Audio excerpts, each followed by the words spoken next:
Gas সংকটে রাজধানীর feeling স্টেশনে গাড়ির দীর্ঘ লাইন, টেকসই সমাধানে দেশি গ্যাস উত্তোলনের তাগিদ বিশ্লেষকদের।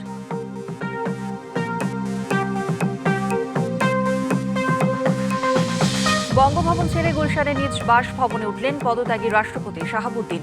স্মৃতিসৌধে ভারপ্রাপ্ত রাষ্ট্রপতির শ্রদ্ধা।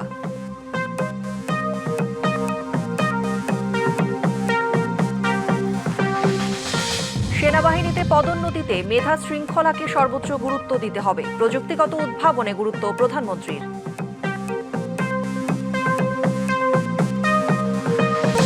চট্টগ্রামের জঙ্গল সলিমপুরে ফাঁড়ির পানি উৎসে বিষ মেশানোর অভিযোগ, 3 পুলিশ সদস্য অসুস্থ, পানির নমুনা পাঠানো হলো ল্যাবে।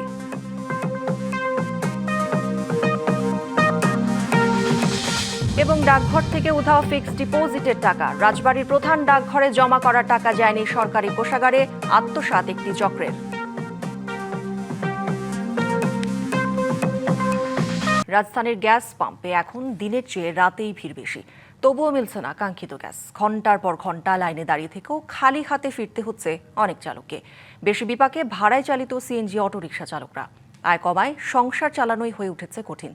এই সংকটের প্রভাব পড়েছে নগর পরিবহনেও। সড়কে কমেছে সিএনজি অটোরিকশার সংখ্যা, ভোগান্তি বেড়েছে সাধারণ যাত্রীদের। এই দুর্ভোগের জন্য গ্যাসের আমদানি নির্ভরতা এবং অনিয়ম অব্যবস্থাপনাকে দুষছেন বিশ্লেষকরা।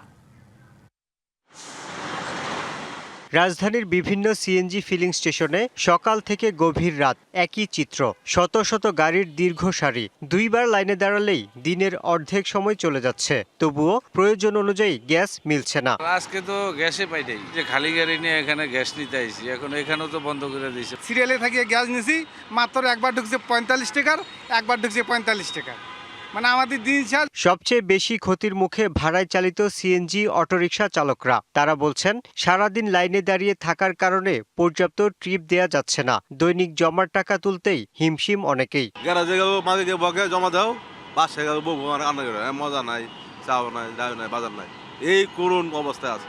কাস্টমার কিছু চলতে পারে আর কি, এই জন্যই আর কি চালু রাখা, কিন্তু কোম্পানির অনেক লস হইতেছে। এই সংকটের প্রভাব পড়েছে রাজধানীর গণপরিবহন ব্যবস্থাতেও। সড়কে সিএনজি অটোরিকশার সংখ্যা কমে যাওয়ায় যাত্রীদের দীর্ঘ সময় অপেক্ষা করতে হচ্ছে। 20-50 টাকা আমরা বেশি চাই, এখন প্যাসেঞ্জার দিল্লি দেয়, না দিল্লি আমরা নিয়ে দৌড় মারি। অবশ্যই আমরা চাই যদি সরকার সমাধান করুক, সমাধান না করার কারণ কি আমরা এটা বুঝতেছি না। মহেশখালীতে ভাসমান এলএনজি টার্মিনাল বন্ধ থাকায় জাতীয় গ্রিডে গ্যাস সরবরাহ কমে গেছে। ক্ষতিগ্রস্ত যন্ত্রাংশ মেরামতে যুক্তরাজ্য থেকে আসা প্রকৌশলীরা কাজ করছেন, তবে টার্মিনালটি পুরো সক্ষমতায় চালু হতে আরও কিছুদিন লাগতে পারে। এদিকে পাইপলাইন মেরামতের কারণে কুমিল্লায় সাময়িকভাবে গ্যাস সরবরাহ বন্ধ থাকায় দেশের সার্বিক গ্যাস সংকট আরও তীব্র হয়েছে। দীর্ঘদিনের আমদানি নির্ভর নীতির কারণেই এমন সংকটে ভোগান্তির শিকার সাধারণ মানুষ, বলছেন বিশেষজ্ঞরা। গ্যাস নিয়ে যে এই যে ভয়ানক রকমের চোরা কারবারি চলেছে বা চলছে, সরকার বা জাতি গ্যাস চুরির শিকার হচ্ছে ব্যাপকভাবে তিতাসে। সেই চুরি বন্ধ করা, এই কাজগুলো, সমস্ত কাজগুলো একসঙ্গে সামগ্রিকভাবে এবং সমন্বিতভাবে করতে হবে। তাদের মতে নতুন গ্যাস ক্ষেত্র অনুসন্ধান, দেশীয় গ্যাস উত্তোলন বৃদ্ধি এবং জ্বালানি খাতে দীর্ঘমেয়াদী পরিকল্পনা বাস্তবায়নই হতে পারে টেকসই সমাধান। Yusuf Rana, DBC news, Dhaka. বঙ্গভবন ছাড়লেন সাবেক রাষ্ট্রপতি মোহাম্মদ শাহাবুদ্দিন। রবিবার দুপুরে সরকারি প্রটোকলের মধ্য দিয়ে তার গাড়িবহর বঙ্গভবন থেকে গুলশানের উদ্দেশ্যে রওনা দেয়। পরে গুলশানের 123 নম্বর সড়কের বাড়িতে ওঠেন সদ্য পদত্যাগী এই রাষ্ট্রপতি। অবশেষে বঙ্গভবন থেকেও বিদায় নিলেন সাবেক রাষ্ট্রপতি মোহাম্মদ শাহাবুদ্দিন। রবিবার দুপুরে তার গাড়িবহর রওনা দেয় গুলশানের উদ্দেশ্যে। সরকারি প্রটোকলের মধ্য দিয়ে বঙ্গভবন ছেড়ে যান সাবেক রাষ্ট্রপতি। সামনে ও পেছনে ছিল কঠোর নিরাপত্তা ব্যবস্থা। গুলশানের 123 নম্বর সড়কে তার বাড়িটিও প্রস্তুত করে রাখা হয় আগে থেকেই। তার গাড়িবহর যখন গুলশানের সড়কটিতে পৌঁছায় তখনও বাড়িটি ঘিরে ছিল কঠোর নিরাপত্তা। অবশেষে বাড়িতে পৌঁছান তিনি। সেখানে কয়েকদিন বিশ্রাম নেওয়ার পর উন্নত চিকিৎসার জন্য দেশের বাইরে যেতে পারেন তিনি। বঙ্গভবন খালি হওয়ায় সেখানে ভারপ্রাপ্ত রাষ্ট্রপতি হাফিজ উদ্দিন আহমেদ দাপ্তরিক কার্যক্রম পরিচালনা করবেন। 2023 সালের এপ্রিলে রাষ্ট্রপতি নির্বাচিত হন মোহাম্মদ শাহাবুদ্দিন। তার 5 বছরের মেয়াদ শেষ হওয়ার কথা ছিল 2028 সালের এপ্রিলে। তার আগেই অসুস্থতার কারণ দেখিয়ে গত শুক্রবার পদত্যাগ করেন মোহাম্মদ শাহাবুদ্দিন। Rakib Hossain, DBC news, Dhaka. রবিবার সাভারের জাতীয় স্মৃতিসৌধে বীর মুক্তিযোদ্ধাদের প্রতি শ্রদ্ধা নিবেদন করেন ভারপ্রাপ্ত রাষ্ট্রপতি হাফিজ উদ্দিন আহমদ। এরপর রাজধানীর শেরেবাংলা নগরে শ্রদ্ধা জানান শহীদ রাষ্ট্রপতি জিয়াউর রহমান ও সাবেক প্রধানমন্ত্রী বেগম খালেদা জিয়ার সমাধিতেও। ৭১ রণাঙ্গনের বীর মুক্তিযোদ্ধা স্বাধীনতার জন্য জীবন বাজি রেখে যুদ্ধ করেছিলেন। সেই বীর মুক্তিযোদ্ধাই এখন দেশের ভারপ্রাপ্ত রাষ্ট্রপতি। দায়িত্ব গ্রহণের পর তার প্রথম রাষ্ট্রীয় কর্মসূচি। রবিবার সকাল 11:30টায় মহান মুক্তিযুদ্ধের বীর শহীদদের প্রতি বিনম্র শ্রদ্ধা জানাতে সাভারের জাতীয় স্মৃতিসৌধে যান ভারপ্রাপ্ত রাষ্ট্রপতি হাফিজ উদ্দিন আহমদ। পুষ্পস্তবক অর্পণ করে শহীদদের প্রতি শ্রদ্ধা জানিয়ে কিছুক্ষণ নীরবে দাঁড়িয়ে থাকেন।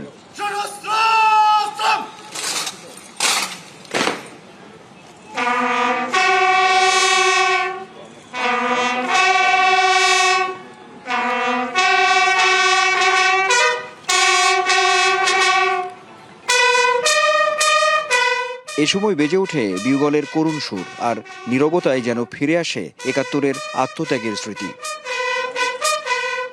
ভারপ্রাপ্ত রাষ্ট্রপতিকে 3 বাহিনীর পক্ষ থেকে দেয়া হয় গার্ড অব অনার।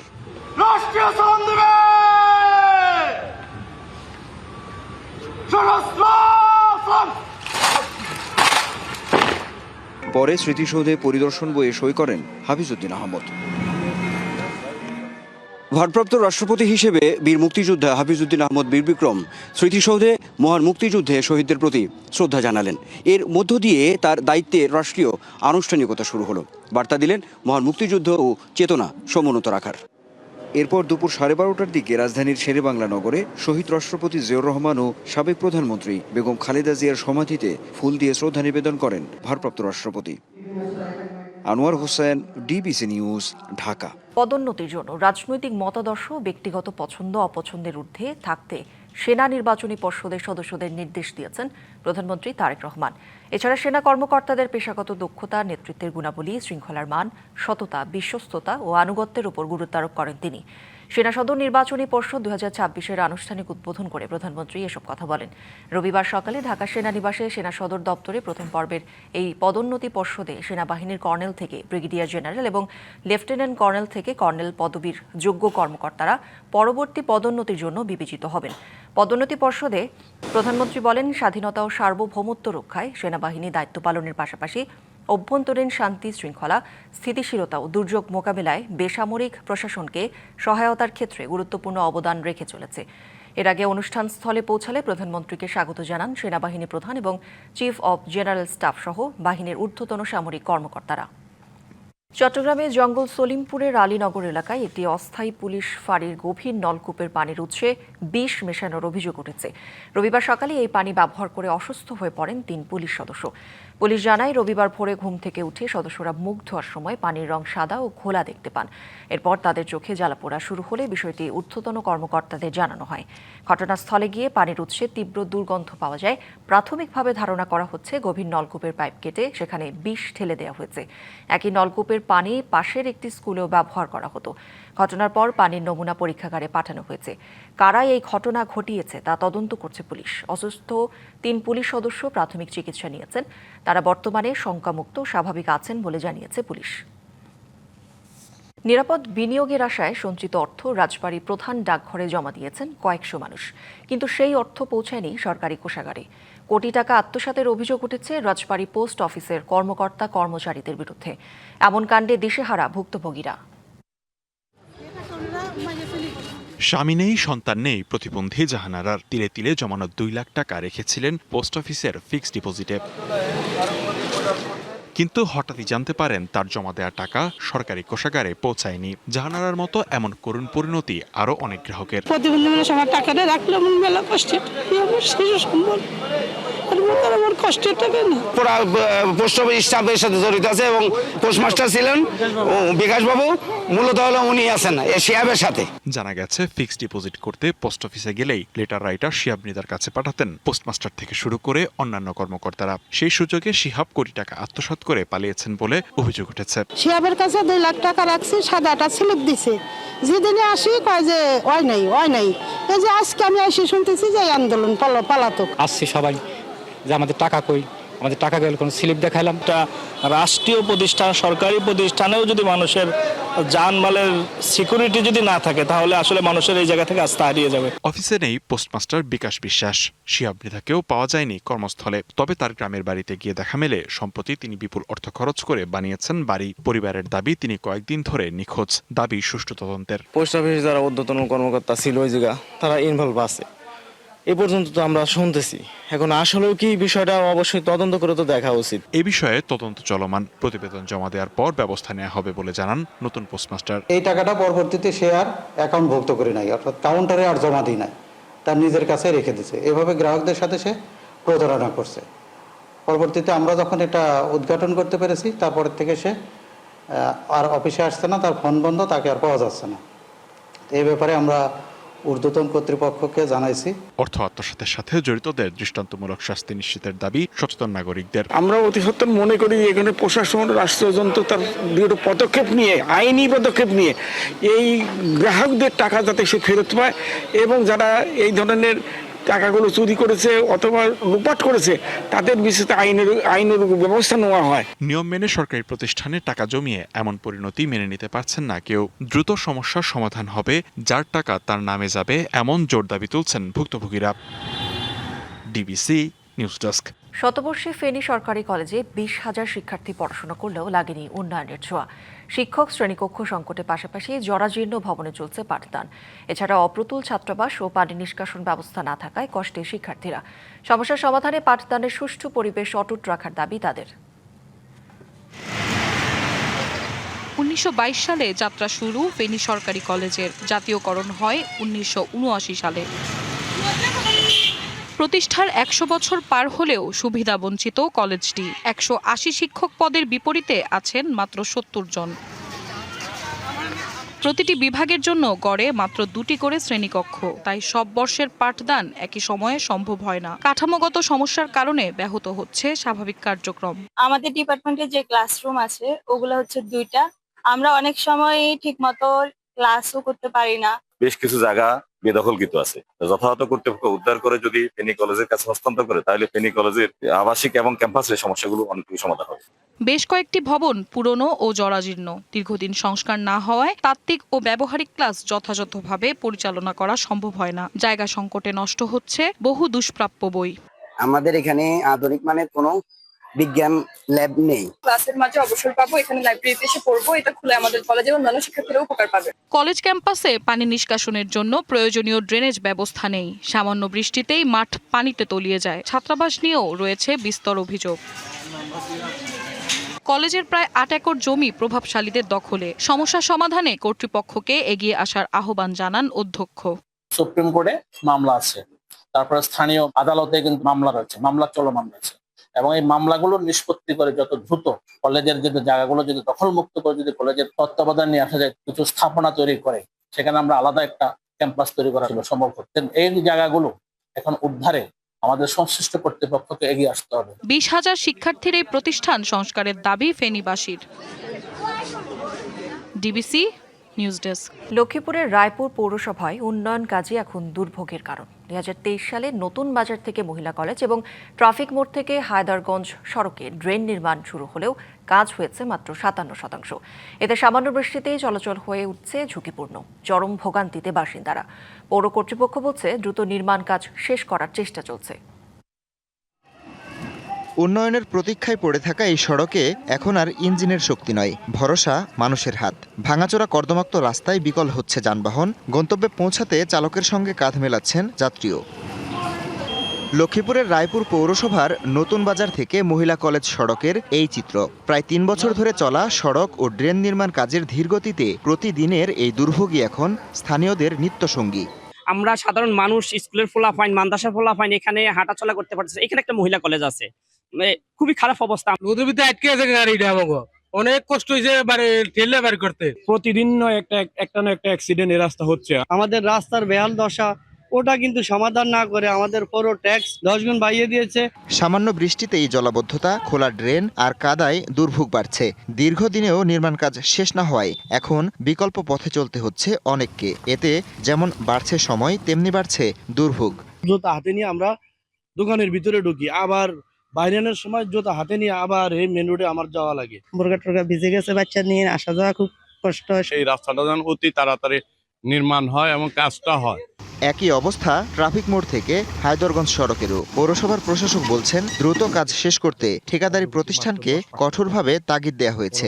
বিভিন্ন স্থাপনার প্রতিবন্ধকতা ছিল, এগুলা ভেঙে আমরা কাজটিকে আবার জোর তদারকির সাথে শুরু করি এবং গত 8 মাসে কাজটিকে আমরা 10% থেকে প্রায় 57% উন্নীত করতে সক্ষম হয়েছি। মনিটরিং এবং আমাদের অন্যান্য কার্যক্রম অব্যাহত আছে। আশা করি আগামী ডিসেম্বর মাস নাগাদ সম্পূর্ণ কাজটি শেষ করা সম্ভব হবে।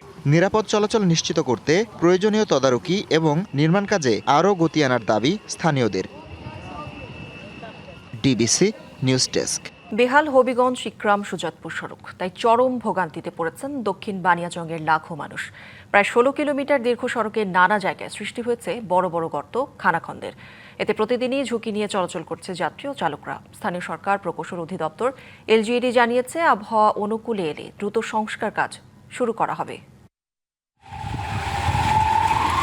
দক্ষিণ বানিয়াচংয়ের মানুষের জেলা শহরের সঙ্গে যোগাযোগের অন্যতম প্রধান সড়ক হবিগঞ্জ ইকরাম সুজাতপুর। বছরের পর বছর সংস্কারের অভাবে এখন এটি এক দুর্ভোগের পথে পরিণত হয়েছে।